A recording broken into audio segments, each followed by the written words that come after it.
Last question is, I will answer the number 8. That question is, what is Crescent's model in NSLA? Stephen Crescent in University of Southern California is an expert in the field of linguistics, specializing in theories of language acquisition and development. Much of his recent research has involved the study of non-English, and bilingual language acquisitions. Since 1980, he has published well over 100 books and articles and has been invited to deliver over 300 lectures and universities throughout the United States and Canada. Crescent's theory of second language acquisitions consists of 5 main hypotheses. The acquisitions learning hypothesis. According to Crescent, there are 2 independent systems of foreign language performance: the acquired system and the learned system. The acquired system or acquisitions is the product of a subconscious process very similar to the process children undergo when they acquire the first language.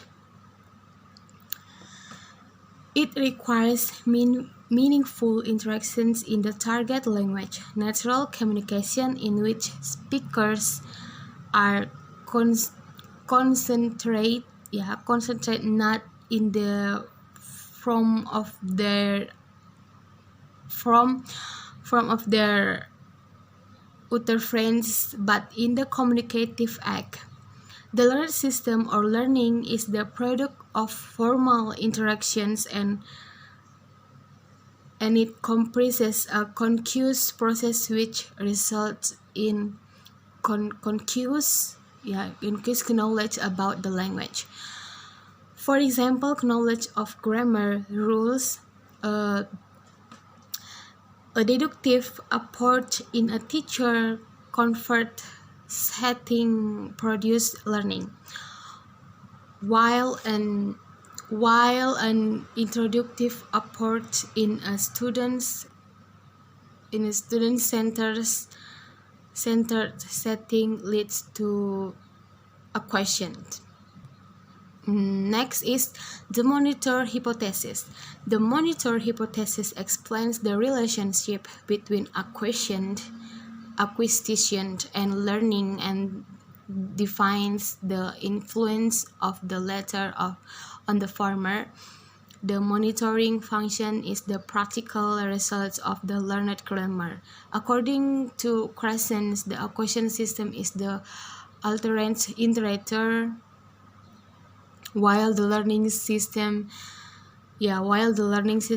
performs the role of the monitor or the editor. The monitor acts in a planning, editing, and correcting functions when 3 specific conditions are met.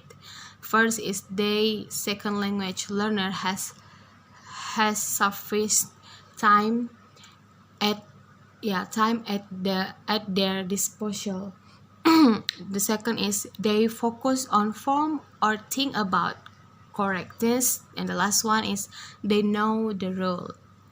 Next is the input hypothesis.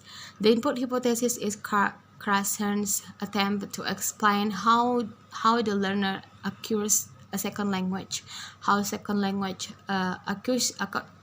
acquisitions takes place. The input hypothesis is only concerned with acquisitions, not learning. And the effective filter hypothesis. The effective filter hypothesis embodies Crescent's views that a number of effective variables play facilitative but non-causal role in second language acquisitions. Finally, the last important natural order hypothesis is based on research findings. It is encouraged in 1987, which suggests the equations of grammatical structure follows a natural order which is predictable for a given language. Some grammatical structures tend to be occurred early while others late. That is all I know about answer number 8. Thank you.